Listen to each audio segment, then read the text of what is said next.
did.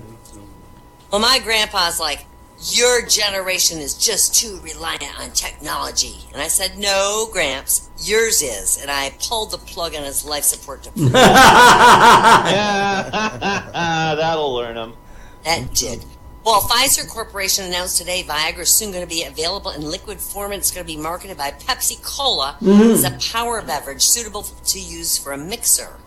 It's going to now be possible for a man to literally pour himself a stiff one. Obviously, we can no longer call this a soft drink. And it gives new meaning to the names cocktails. Eyeballs, and just a good old-fashioned stiff drink. Pepsi's going to market a concoction by the name of Mountain Dew. Mountain Dew. All right.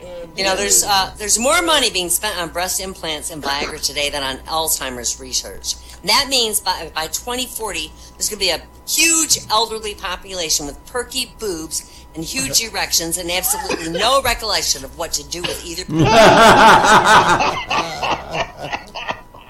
Terrible. Oh, that's funny. That is good.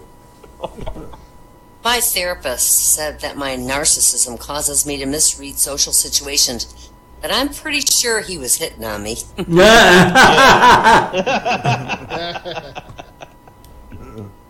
I always wondered about job applications at Hooters. Do they just give you a bra and say, here, fill this out?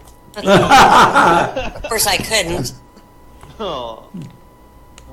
And you guys know the speed with which a woman says nothing when she's asked, what's wrong, honey, is inversely proportional to the severity of the crap storm that's going to come your way.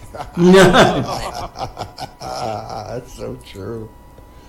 You know, Denny's has a slogan, it's your birthday, the meal's on us. Well, if you're in freaking Denny's and it's your birthday, your life sucks. That's all I have to say.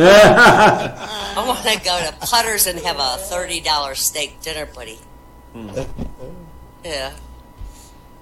You know, I make you breakfast in bed. A simple thank you's all I need. I don't want all this, how the hell did you get in my house business? The pharmacist asked me my birth date again. I'm pretty sure he's going to get me something. On the average, American men have sex 2 to 3 times a week, whereas a Japanese man only has sex 1 or 2 times a year. Wow. It's really upsetting news to me. I had no freaking idea my husband was Japanese until... He lied. He lied.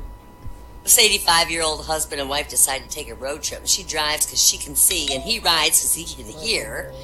And after they travel for a while, they get pulled over by a state trooper, and she rolls down the window and up says, I need to see your driver's license and the vehicle registration, please. The woman turns to her husband and goes, what did he say? And the husband says, he wants your license and registration. The woman gives the documents to the officer, and after studying the license, the cop says, oh, you're from Chicago. I've been there. Actually, the worst piece of ass I ever had was in Chicago. And the woman turns to her husband and says, what did he say? And the husband says, he says he knows you.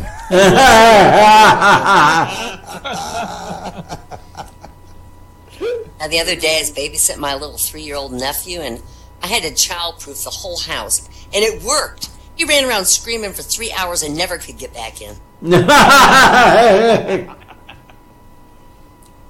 I was a kid, we got arrested for vandalizing a graveyard, but we got a great lawyer, and he got the charges knocked down to trespassing and necrophilia. Oh, sweet. All right. Yesterday I was driving. I hit a little kid with my car. Wasn't serious. It wasn't serious. Ouch. Nobody saw me. Oh, God. As long as no one sees it, it's not a crime. This couple's in a really busy shopping center just before Christmas, and the wife suddenly saw her husband was missing, and they had a lot of shopping to do, so she calls a cell phone. And she goes, where are you? You know we got a lot to do. And he says, you remember that jeweler's that we went into about 10 years ago, and how you fell in love with that diamond necklace? Couldn't afford it at the time, and I said that one day I'd get it for you.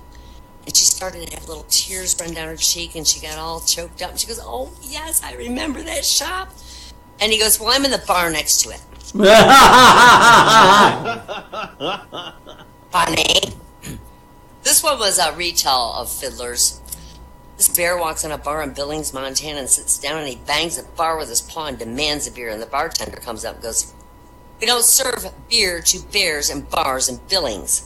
And the bear gets really pissed off and says again, "Give me a beer." And the bartender says more forcefully, "We don't serve beer to belligerent bears in bars in Billings."